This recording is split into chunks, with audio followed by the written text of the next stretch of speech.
السلام عليكم ورحمة الله وبركاته. الحمد لله رب العالمين والصلاة والسلام على رسوله الأمين وعلى آله وصحبه أجمعين ومن تبعهم بإحسان إلى يوم الدين أما بعد. ദർസുൽ ഖുർആനിൻ്റെ പ്രതിവാര ക്ലാസ്സിൽ 233-ാമത്തെ ക്ലാസ്സാണ് ഇന്ന് നമ്മൾ എടുക്കുന്നത്. വിശുദ്ധ ഖുർആനിലെ 61-ാമത്തെ അധ്യായം സൂറത്ത് സൊഫിലെ 1 മുതൽ 4 വരെയുള്ള ആയത്തുകളാണ് കഴിഞ്ഞ ക്ലാസ്സുകളിൽ നമ്മൾ വിശദീകരിച്ചത്. പ്രസ്തുത അധ്യായത്തിലെ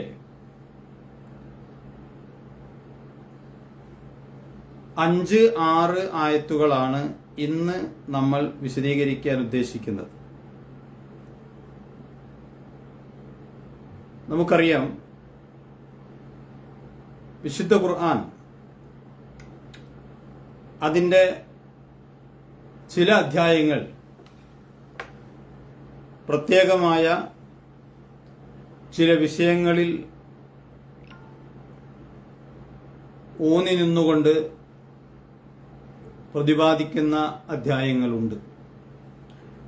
മറ്റു ചില അധ്യായങ്ങളിൽ വ്യത്യസ്തമായ വിഷയങ്ങൾ പ്രതിപാദിക്കുന്നതായി കാണാൻ കഴിയും. അപ്പോൾ നമ്മൾ വായിച്ച സൂറത്തു സൊഫിലെ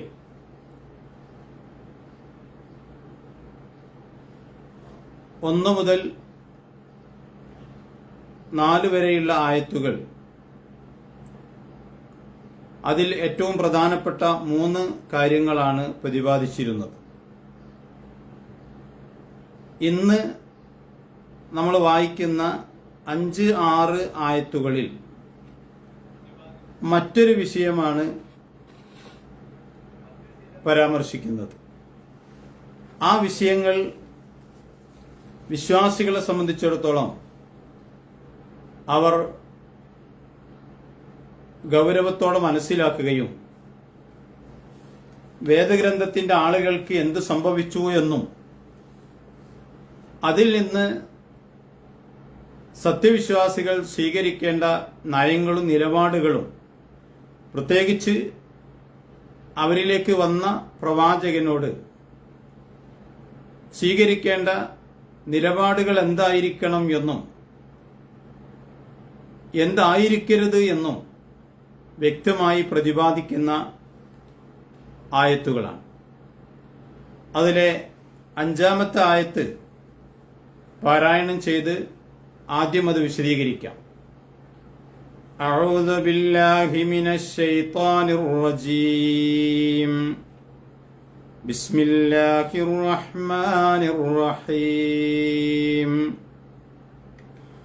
وإذ قال موسى لقومه يا قوم لم تؤذونني وقد تعلمون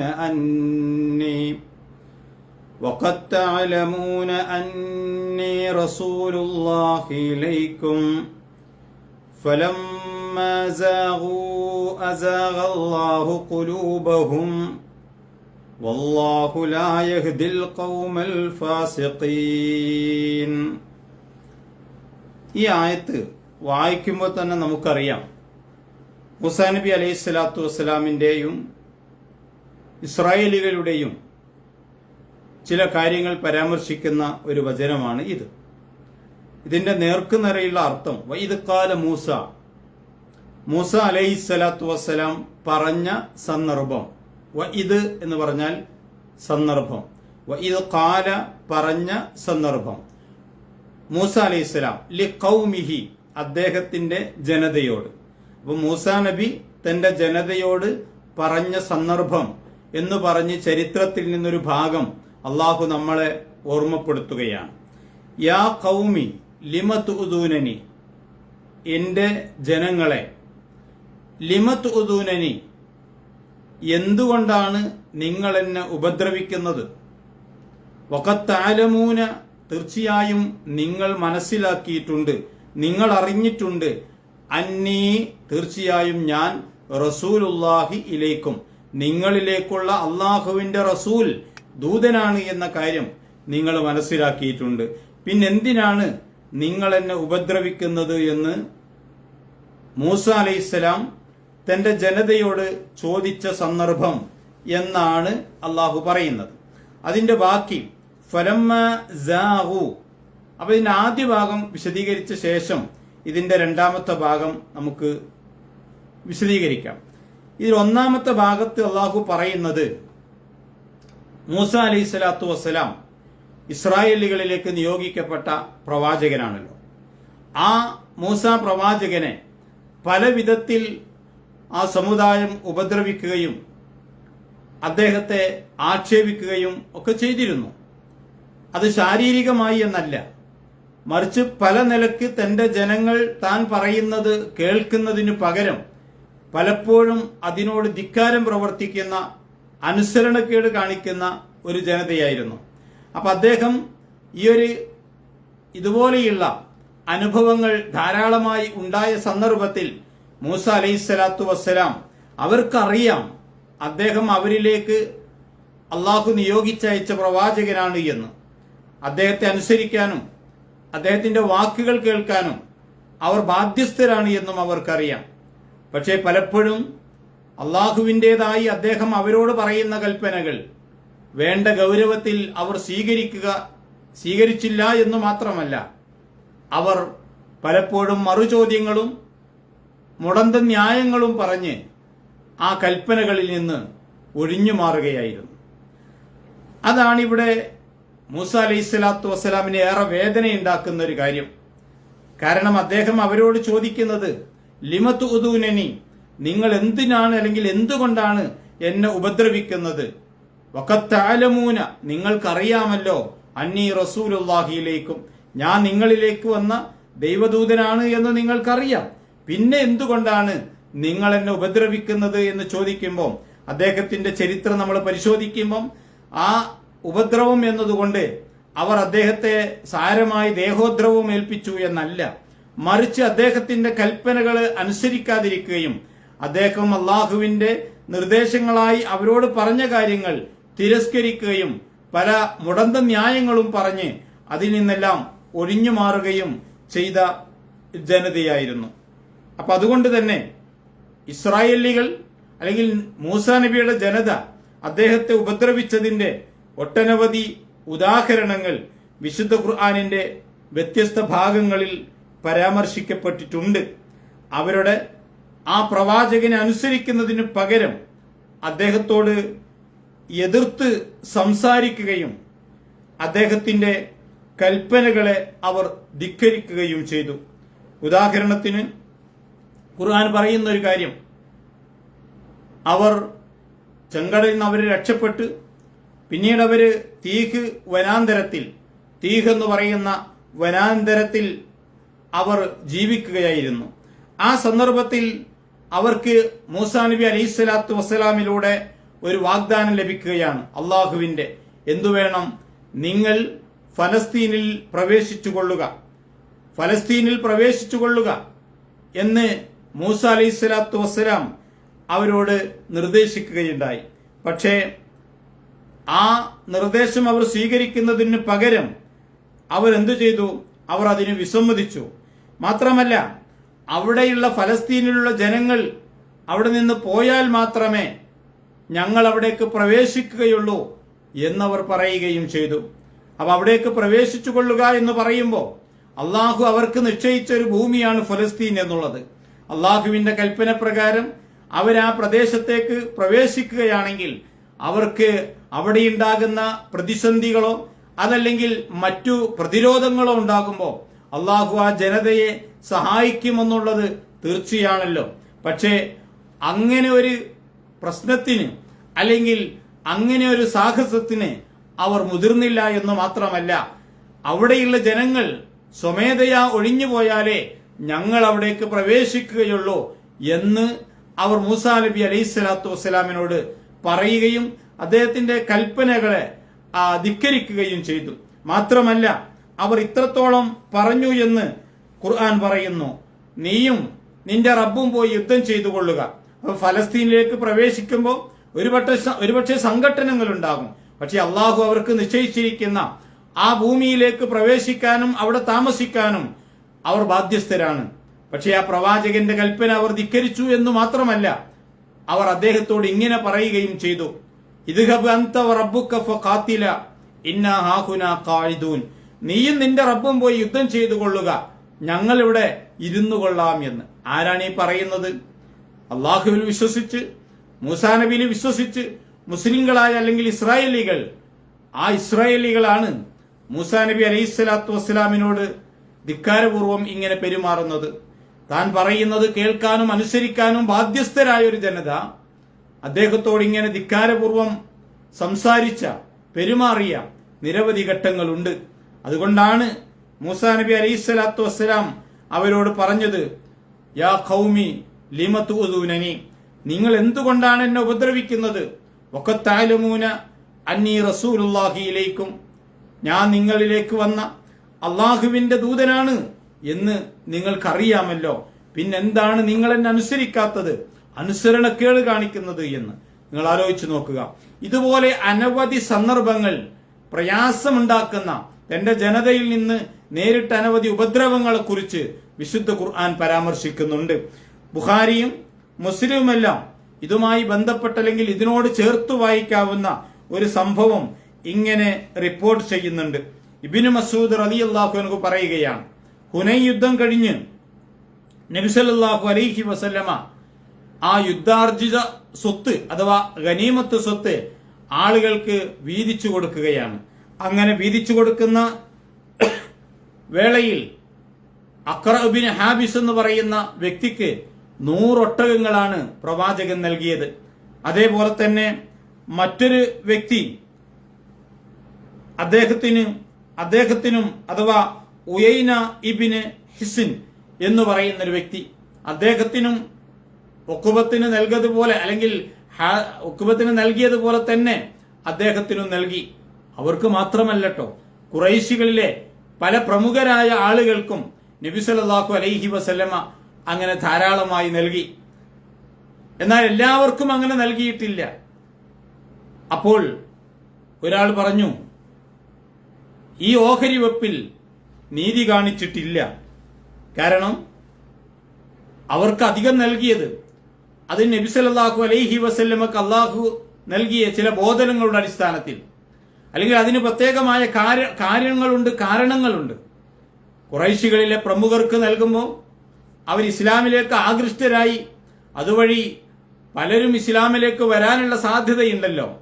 അതേപോലെ തന്നെയാണ് അഖ്റ ഇബ്നു ഹാബിസിനും ഉയൈനക്കും പ്രവാചകൻ നൽകിയത്.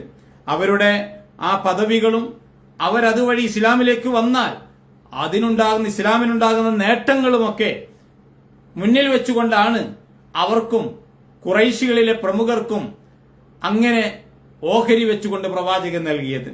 ഇത് കണ്ട ഒരാൾ പറഞ്ഞു, അല്ലെങ്കിൽ ഇത് അറിഞ്ഞ ഒരാൾ പറഞ്ഞു, തീർച്ചയായും ഈ ഓഹരി വെപ്പിൽ നീതി കാണിച്ചിട്ടില്ല. അത് കേട്ട ഇബ്നു മസ്ഊദ് റളിയല്ലാഹു അൻഹു പറയും, ആ സന്ദർഭത്തിൽ ഞാൻ പറഞ്ഞു, തീർച്ചയായും ഞാനിത് പ്രവാചകനോട് പറയും. നിങ്ങൾ ഈ പറഞ്ഞ കാര്യം ഞാൻ അള്ളാഹുവിന്റെ പ്രവാചകനോട് പറയും. അങ്ങനെ ഇബ്നു മസ്ഊദ് റളിയല്ലാഹു അൻഹു പ്രവാചകന്റെ അടുക്കൽ ചെല്ലുകയും അദ്ദേഹത്തോട് ആ കാര്യം ഉണർത്തുകയും ചെയ്തു. നബി സല്ലല്ലാഹു അലൈഹി വസല്ലമയുടെ മുഖം വിവർണമായി എന്ന് മാത്രമല്ല, നബി തിരുമേനി പറഞ്ഞു, ഇല്ലം യഅദിലില്ലാഹു വറസൂലുഹു ഫമൻ യഅദിൽ. അള്ളാഹുവും അവന്റെ ദൂതനും നീതി കാണിക്കുന്നില്ലെങ്കിൽ പിന്നെ ആരാണ് നീതി കാണിക്കുക എന്ന്. എന്നിട്ട് അള്ളാഹുവിന്റെ പ്രവാചകൻ പറഞ്ഞു, മൂസ അലൈഹിസ്സലാത്തു വസ്സലാം ധാരാളമായി അല്ലെങ്കിൽ ഇതിനേക്കാൾ അദ്ദേഹം ഉപദ്രവിക്കപ്പെടുകയുണ്ടായി. ഫസബറ, അപ്പോഴൊക്കെ അദ്ദേഹം ക്ഷമിക്കുകയാണ് ചെയ്തത് എന്ന ഒരു കാര്യം നബി സല്ലല്ലാഹു അലൈഹി വസല്ലമ ആ സന്ദർഭത്തിൽ പറയുകയുണ്ടായി. ഇവിടെ അള്ളാഹു മൂസാ നബി അലൈഹിസ്സലാത്തു വസ്സലാമിന് റഹിമല്ലാഹു മൂസ മൂസക്ക് അല്ലാഹു കാരുണ്യം ചൊരിയട്ടെ. കാരണം വഖദ് ഊദിയ കസീറൻ ഫസബറ, അദ്ദേഹം ധാരാളമായി ഉപദ്രവിക്കപ്പെടുകയുണ്ടായി, അപ്പോഴെല്ലാം അദ്ദേഹം ക്ഷമിക്കുകയായിരുന്നു എന്ന്. അപ്പൊ നബി സല്ലല്ലാഹു അലൈഹി വസല്ലമ ഇവിടെ നബിയെയും ശാരീരികമായി ഉപദ്രവിക്കുകയല്ല, നബി സല്ലല്ലാഹു അലൈഹി വസല്ലമ സ്വീകരിച്ച നയങ്ങളെയും നിലപാടുകളെയും എതിർക്കുകയോ അതല്ലെങ്കിൽ അതിനോട് അനിഷ്ടം കാണിക്കുകയോ അതല്ലെങ്കിൽ അതിനെ ചോദ്യം ചെയ്യുകയോ ഒക്കെ ചെയ്യുന്നത് യഥാർത്ഥത്തിൽ ദൈവദൂതന്മാരോട് അവരെ ഉപദ്രവിക്കൽ തന്നെയാണ്. അങ്ങനെയാണ് മൂസാ നബി അലൈഹി സ്വലാത്തു വസ്സലാമിനോട് ഇസ്രായേലികൾ ചെയ്തത്. പക്ഷെ എല്ലാം മൂസാ നബി ക്ഷമിക്കുകയുണ്ടായി എന്ന് പ്രവാചകൻ പറഞ്ഞല്ലോ. അപ്പൊ ഇവിടെ ഉപദ്രവം എന്നതുകൊണ്ട് ഉദ്ദേശിക്കുന്നത് ആ പ്രവാചകന്മാരോടുള്ള അനുസരണക്കേട് തന്നെയാണ്. അതാണ് ഈ സംഭവത്തിലും നമുക്ക് കാണാൻ കഴിയുന്നത്. ഇസ്രായേല്യർ മൂസാ നബിയോട് ചെയ്തതുപോലെ നിങ്ങളുടെ പ്രവാചകനായ നബി സല്ലല്ലാഹു അലൈഹി വസല്ലമയോട് കാണിക്കരുത്, അങ്ങനെയുള്ള അനുസരണക്കേട് കാണിക്കരുത് എന്ന ഒരു പൊതുവായ ഓർമ്മപ്പെടുത്തലാണ് ഒന്നാമത്തെ ആയത്തിലെ ആദ്യ ഭാഗത്ത് അള്ളാഹു നമ്മളോട് ഓർമ്മപ്പെടുത്തുന്ന കാര്യം. ഒന്നാമത്തെ ആയത്തിന്റെ അവസാന ഭാഗത്ത് അള്ളാഹു പറയുന്നത് എന്താ അറിയോ? ഫലമ്മാ സാഗൂ അസാഗല്ലാഹു ഖുലൂബഹും വല്ലാഹു ലാ യഹ്ദിൽ ഖൗമൽ ഫാസിഖീൻ. അങ്ങനെ അവരുടെ ഹൃദയങ്ങൾ ഫലമ്മാ സാഗൂ, ആ നേരിൽ നിന്ന് സത്യത്തിൽ നിന്ന് തെറ്റിപ്പോയപ്പോൾ അസാഗല്ലാഹു ഖുലൂബഹും, അവിടെ ഹൃദയങ്ങളെ അള്ളാഹു തെറ്റിച്ചു കളഞ്ഞു. തീർച്ചയായും അധർമ്മകാരികളായ ആളുകളെ അള്ളാഹു ഒരിക്കലും നേർമാർഗത്തിലാക്കുകയില്ല. അള്ളാഹുവിന്റെ തൗഫീക്ക്, അവന്റെ ഹിദായത്തിൽ അവന്റെ തൗഫീക്ക് ഉണ്ടാകണമെങ്കിൽ നേർമാർഗത്തിൽ അല്ലെങ്കിൽ നേരെ ചൊവ്വ ചിന്തിക്കുകയും നേരിനെ അംഗീകരിക്കുകയും ചെയ്യുന്നവരാകണം. യഥാർത്ഥത്തിൽ ഈ സംഭവത്തിനു ശേഷം ഇസ്രായേലികൾക്ക് എന്ത് സംഭവിച്ചു? ഇങ്ങനെ മൂസാ നബി അലൈഹി സ്വലാത്തു വസ്സലാമിനെ ധാരാളമായി ഉപദ്രവിച്ച അവർ പിന്നീട് ആ മരുഭൂമിയിൽ തന്നെ താമസിക്കുകയും പിന്നീട് അവർക്കിടയിൽ നിന്ന് മൂസാ നബി അലൈഹി സ്വലാത്തു വസ്സലാം ഈ ലോകത്ത് നിന്ന് വിടവാങ്ങുകയും ചെയ്തു. അപ്പോ വിടവാങ്ങുമ്പോ ആ ഉപദ്രവങ്ങളും മർദ്ദനങ്ങളും സഹിക്കവയ്യാതെ മൂസാ നബി അലൈഹി സ്വലാത്തു വസ്സലാം അതിനു മുമ്പായി അള്ളാഹുവിനോട് ഇങ്ങനെ പ്രാർത്ഥിച്ചിരുന്നു: അള്ളാഹുവേ, എന്നെയും എന്റെ സഹോദരനെയുമല്ലാതെ ഞാൻ അധീനമാക്കുന്നില്ല എന്ന് പറഞ്ഞാൽ എന്നെയും എന്റെ സഹോദരനായ ഹാറൂൻ അലൈഹി സ്വലാത്തു വസ്സലാമിനെയും അദ്ദേഹം മാത്രമാണ് ഞാൻ പറഞ്ഞത് കേൾക്കുന്നത്, നിന്റെ കൽപ്പനകൾ അനുസരിക്കുന്നത് ഞാനും എന്റെ ഈ സഹോദരനും മാത്രമാണ്. നിന്റെ കൽപ്പനകൾ എന്റെ ജനതയോട് പറയുമ്പോൾ അവർ അത് ധിക്കരിക്കുകയും അനുസരണക്കേട് കാണിക്കുകയും ചെയ്യുകയാണല്ലോ. അതുകൊണ്ട് ദുർനടപ്പുകാരായ ജനങ്ങൾക്കും ഞങ്ങൾക്കുമിടയിൽ നീ വേർപ്പെടുത്തേണമേ എന്ന് മൂസാ നബി അലൈഹി സ്വലാത്തു വസ്സലാം പ്രാർത്ഥിച്ചതിന്റെ ഫലമായി അവർ ആ തീഹ് വനാന്തരത്തിൽ തലങ്ങും വിലങ്ങും നടക്കുകയും ഒരു ഗതിയുമില്ലാതെ ബുദ്ധിമുട്ടിക്കൊണ്ട് പ്രയാസപ്പെട്ടുകൊണ്ട് ആ മരുഭൂമിയിൽ അവർ ജീവിക്കുകയും ചെയ്തു. അതിനിടയിൽ മൂസാ നബി അലൈഹി സ്വലാത്തു വസ്സലാം അള്ളാഹുവിലേക്ക് മടങ്ങുകയും ചെയ്തു. ഇതാണ് ഈ ഒന്നാമത്തെ ആയത്തിൽ അള്ളാഹു പറയുന്നത്. ആയത്തിന്റെ പൊരുൾ എന്താണ്? മൂസാ നബി അലൈഹി സ്വലാത്തു വസ്സലാമിനെ ഇസ്രായേലികൾ ഉപദ്രവിച്ചതുപോലെ, അദ്ദേഹത്തിന്റെ കൽപ്പനകൾ ധിക്കരിച്ചതുപോലെ നിങ്ങളുടെ പ്രവാചകന്റെ കൽപ്പനകൾ ധിക്കരിക്കുകയോ അദ്ദേഹത്തോട് അനുസരണക്കേട് കാണിക്കുകയോ ചെയ്യരുത് എന്ന ഇസ്ലാമിന്റെ മൗലികമായ ഒരു തത്വം പഠിപ്പിക്കുകയാണ് ഈ വചനത്തിലൂടെ. അതിനുശേഷം അടുത്ത ആയത്തില് അതേപോലെ തന്നെ ഈസാ നബി അലൈഹി സ്വലാത്തു വസ്സലാമിന്റെ ആളുകൾ അദ്ദേഹത്തോട് ചെയ്തതുപോലെ നിങ്ങളുടെ പ്രവാചകനോട് ചെയ്യരുത് എന്ന് പറയാണ്. എന്താണ് ഇനി ഈസാ നബിയോട് അദ്ദേഹത്തിന്റെ ആളുകൾ ചെയ്തതെന്നറിയോ? ഖുർആൻ പറയാണ്: ഇത് ഖാല ഈസ ബിനു മറിയമ യാ ബനി ഇസ്രായീല ഇന്നി റസൂലുള്ളാഹി ഇലൈക്കും മുസദ്ദിഖൻ ലിമാ ബൈന യദയ്യ മിനത്ത്-തൗറാത്തി വമുബശ്ശിറൻ ബിറസൂലിൻ യഅതി മിൻ ബഅദി ഇസ്മുഹു അഹ്മദ്. ഇതാണ് ആയത്തിന്റെ ആദ്യ ഭാഗം. വഇദ് ഖാല ഈസ ബിനു മറിയം, മറിയമിന്റെ മകൻ ഈസ അലൈഹി സ്വലാത്തു വസ്സലാം, അദ്ദേഹം പറഞ്ഞ സന്ദർഭം, മൂസാ നബി പറഞ്ഞ സന്ദർഭം എന്ന് പറഞ്ഞതുപോലെ തന്നെ ഈസാ നബി അലൈഹി സ്വലാത്തു വസ്സലാം പറഞ്ഞ സന്ദർഭം യാ ബനി ഇസ്രായേല, അദ്ദേഹത്തിന്റെ ജനതയും ഇസ്രായേലുകൾ തന്നെയാണ്. ഏറ്റവും അധികം പ്രവാചകന്മാർ അള്ളാഹു പറഞ്ഞയച്ച നിയോഗിച്ച ഒരു സമുദായമാണ് ഇസ്രായേലികൾ. അവരിലേക്കാണ് ഒരുപാട് പ്രവാചകന്മാർ വന്നിട്ടുള്ളത്. അവരിൽപ്പെട്ടവരാണ് മൂസാ നബിയും ഈസാ നബി അലൈഹി സ്വലാത്തു വസ്സലാമും. അപ്പൊ ഈസാ നബിയും വന്നിട്ടുള്ളത് ഇസ്രായേലികളിലേക്ക് തന്നെയാണ്. അദ്ദേഹം വന്നുകൊണ്ട് അവരോട് പറഞ്ഞു, ഇന്നി റസൂലുള്ളാഹി ഇലൈക്കും, ഞാൻ നിങ്ങളിലേക്കുള്ള അള്ളാഹുവിന്റെ ദൂതനാകുന്നു എന്ന്. അതവർക്കറിയാം. എന്നിട്ട് പറയാണ്, മുസദ്ദിഖൻ ലിമാ ബൈന യദയ്യ മിനത്ത് തൗറാത്ത് വമുബശ്ശിറൻ ബിറസൂലിൻ യഅതി മിൻ ബഅദി ഇസ്മുഹു അഹ്മദ്. രണ്ട് കാര്യങ്ങളാണ് അദ്ദേഹം അവരോട് ഊന്നി പറയുന്നത്. ഒന്നാമതായി, അദ്ദേഹം അവരുടെ അള്ളാഹുവിന്റെ ദൂതനാണ് എന്നവർക്കറിയാം. അപ്പൊ അദ്ദേഹം പറയുന്നവരെ അംഗീകരിക്കാനും അദ്ദേഹത്തെ അനുസരിക്കാനും ബാധ്യസ്ഥരാണ്. പ്രധാനമായും ഇവിടെ അള്ളാഹു പരാമർശിക്കുന്നത് രണ്ട് കാര്യങ്ങളാണ്.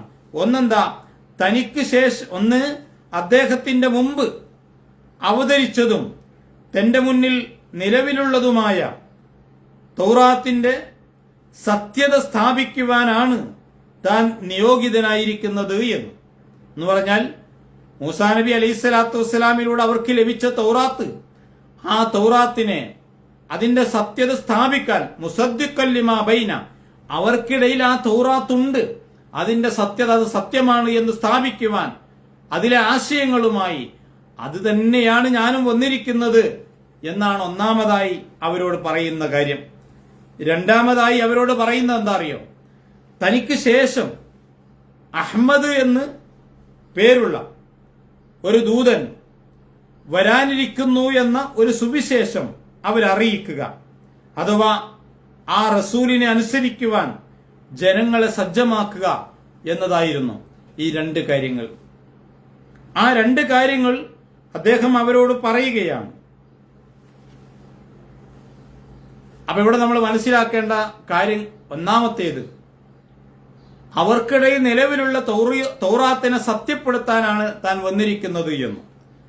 അപ്പോൾ ഇസ്രായേലിൽ ഒരു പുതിയ നിയമസംഹിത കൊണ്ടുവന്നിരിക്കുകയല്ല താനെന്നും, നിങ്ങൾക്കിടയിൽ നിലവിലുള്ള, നിങ്ങളോട് മൂസാ അലൈഹി സ്വലാത്തു വസ്സലാം പ്രബോധനം ചെയ്ത ആ തൗറാത്തിന്റെ നിയമവ്യവസ്ഥകളെ അനുകരിക്കുകയാണ് അദ്ദേഹം ചെയ്തിട്ടുള്ളത്. ആ കാര്യം അവരുടെ ഗ്രന്ഥങ്ങളിൽ തന്നെ നമുക്ക് ഇന്നും വായിക്കാൻ കഴിയുന്ന ഒരു കാര്യമാണ്.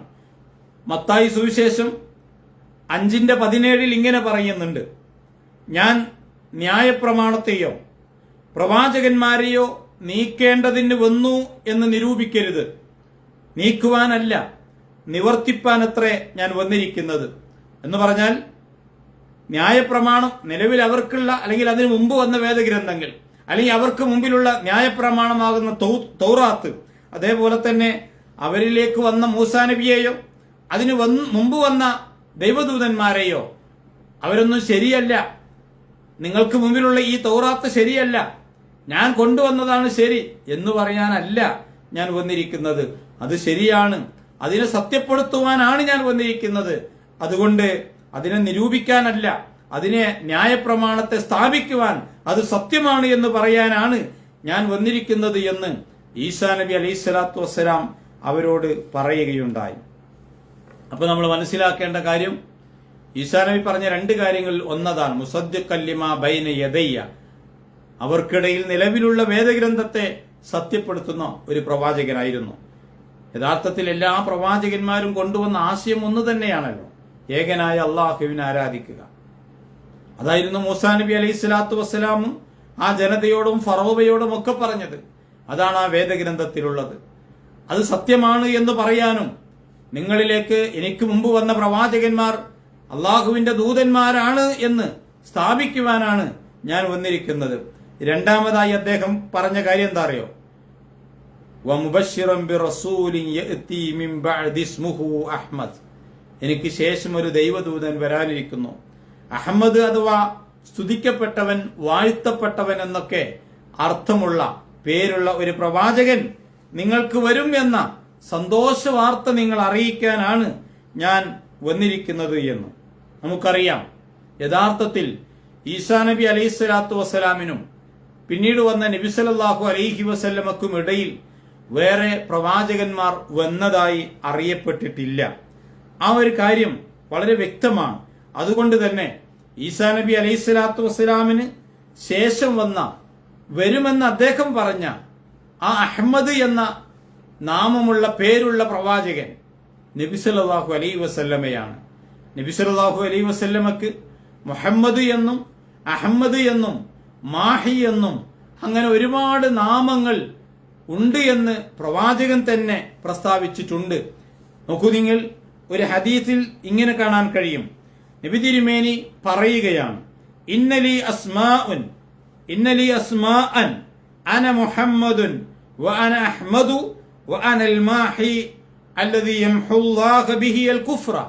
നബി തിരുമേനി പറയാ, ഇന്നലി അസ്മാഅൻ, എനിക്ക് നാമങ്ങളുണ്ട് എന്ന് പറഞ്ഞാൽ എനിക്ക് പല പേരുകളുണ്ട്. അന മുഹമ്മദുൻ, ഞാൻ മുഹമ്മദാണ് അഥവാ വാഴ്ത്തപ്പെട്ടവനാണ് അല്ലെങ്കിൽ സ്തുതിക്കപ്പെട്ടവനാണ്. വ അന അഹ്മദു, അത് തന്നെയാണ് അവിടെയും അർത്ഥം, അധികം സ്തുതിയുള്ളവനാണ്. പിന്നെ വ അനൽ മാഹി, ഞാൻ മായ്ച്ചു കളയുന്നവനാണ്. യംഹുല്ലാഹ ബി അൽ കുഫ്ര, എന്നെ കൊണ്ട് അല്ലാഹു അവിശ്വാസത്തെ മായ്ച്ചു കളയും. ഇങ്ങനെ ഒരു നബിവചനം ബുഖാരിയിൽ നമുക്ക് കാണാൻ കഴിയും. അപ്പോ അഹ്മദ് എന്ന പേര് തന്റെ പേര് തന്നെയാണ് എന്ന് പ്രവാചകൻ തന്നെ പ്രസ്താവിച്ചിട്ടുണ്ട്. അങ്ങനെ പല പേരുകളും ഒരേ ആശയം വരുന്ന പല പേരുകളും പ്രവാചകനുണ്ട് എന്ന് അദ്ദേഹം തന്നെ പറയുന്നു. അപ്പൊ അതുകൊണ്ട് ആ പ്രവാചകന് യഥാർത്ഥത്തിൽ ഒരു പ്രവാചകൻ അങ്ങനെ പേരുള്ള ഒരു പ്രവാചകൻ വരും എന്ന് തന്റെ ജനതയെ അദ്ദേഹം അറിയിക്കുകയാണ്. പക്ഷെ എന്തു ചെയ്തു? ഫലമ്മാ ജാഅഹും ബിൽ ബയ്യിനാതി ഖാലൂ ഹാദാ സിഹ്റും മുബീൻ. ആ പ്രവാചകൻ ഈസാ അലൈഹിസ്സലാത്തു വസ്സലാം അവരോട് പറഞ്ഞ ആ പ്രവാചകൻ വ്യക്തമായ തെളിവുകളുമായി അവരിലേക്ക് വന്നപ്പോ ഖാലൂ, അവർ പറഞ്ഞു, ഹാദാ സിഹ്റും മുബീൻ, ഇത് വ്യക്തമായ ജാലവിദ്യക്കാരനാകുന്നു എന്ന്. അപ്പം ഇവിടെ അദ്ദേഹം എന്ന സർവനാമം ഫലമ്മാ ജാഅഹും, അദ്ദേഹം അവർക്ക് വന്നപ്പോൾ എന്നതുകൊണ്ട് ഉദ്ദേശിക്കുന്നത് നബി സല്ലല്ലാഹു അലൈഹി വസല്ലമയാണ്. ഖാലു, അവർ പറഞ്ഞു എന്നതുകൊണ്ട് ഉദ്ദേശം അദ്ദേഹത്തിന്റെ ജനതയുമായിരിക്കും. അപ്പൊ ഒന്നുകിൽ നബി സല്ലല്ലാഹു അലൈഹി വസല്ലമ അദ്ദേഹം വന്നപ്പോ അദ്ദേഹത്തിന്റെ ജനതയും ആ പ്രവാചകനെ തിരസ്കരിച്ചു എന്നാകാം. അല്ല എങ്കിൽ ഈസാ നബി അലൈഹി സ്വലാത്തു വസ്സലാം പറഞ്ഞ ആ അഹ്മദ് എന്ന നബി തിരുമേനി സല്ലല്ലാഹു അലൈഹി വസല്ലമ വന്നപ്പോൾ അന്നുണ്ടായിരുന്ന ക്രൈസ്തവർ അദ്ദേഹത്തിന്റെ ഈസാ നബിയുടെ വാക്കുകൾ സ്വീകരിക്കുന്നതിന് പകരം ആ പ്രവാചകനെ എതിർത്തു തള്ളിക്കളഞ്ഞു എന്നുമാകാൻ. രണ്ടാണെങ്കിലും ആശയത്തിൽ ഒരു വ്യത്യാസവുമില്ല. ചുരുക്കത്തിൽ അദ്ദേഹം പ്രവാചകൻ സല്ലല്ലാഹു അലൈഹി വസല്ലമ വരുമെന്ന് ഈസാ നബി അലൈഹി സ്വലാത്തു വസ്സലാം പറഞ്ഞതായി ബൈബിളിൽ ഒരുപാട്, ഇന്ന് ഒറിജിനൽ യഥാർത്ഥ ബൈബിളിൽ നിന്ന് നിലവിലില്ലെങ്കിലും ഇന്ന് നിലവിലുള്ള ബൈബിളിൽ തന്നെ ആ സൂചനകൾ ധാരാളമായി കാണാൻ കഴിയും. മാത്രമല്ല നബി സല്ലല്ലാഹു അലൈഹി വസല്ലമയുടെ ഒരു വചനം ഇങ്ങനെയുണ്ട്, അന ദഅവതു അബി ഇബ്രാഹിം വ ആഖിറു മൻ ബശറനി ഈസ ഇബ്നു മറിയം, ഞാൻ എൻ്റെ പിതാവായ ഇബ്രാഹിം നബിയുടെ പ്രാർത്ഥനയുടെ ഫലമായി നിയോഗിക്കപ്പെട്ടവനാണ്. വ ആഖിറു മൻ ബശറനി, ഞാൻ വരുമെന്ന് അവസാനമായി സുവിശേഷം അറിയിച്ചത്, സന്തോഷ വാർത്ത അറിയിച്ചത് ഈസ ഇബ്നു മറിയം, മറിയമിന്റെ മകൻ ഈസാ അലൈഹി സ്വലാത്തു വസ്സലാമാണ്. അപ്പൊ ഈ രണ്ടായത്തിലും വളരെ മൗലികമായ മതവുമായി ബന്ധപ്പെട്ട് വളരെ പ്രാധാന്യമുള്ള ഏതാനും വിഷയങ്ങളാണ് പരാമർശിച്ചിട്ടുള്ളത്. ഏറെക്കുറെയൊക്കെ നിങ്ങൾക്ക് മനസ്സിലായിട്ടുണ്ടാകും എന്ന് വിചാരിക്കുന്നു. ഇതിന്റെ ബാക്കി ആയത്തുകൾ തുടർന്നുള്ള ക്ലാസ്സുകളിൽ നമുക്ക് വിശദീകരിക്കാം. അള്ളാഹു അനുഗ്രഹിക്കുമാറാവട്ടെ. അസ്സലാമു അലൈക്കും വറഹ്മത്തുള്ളാഹി വബറകാതുഹു.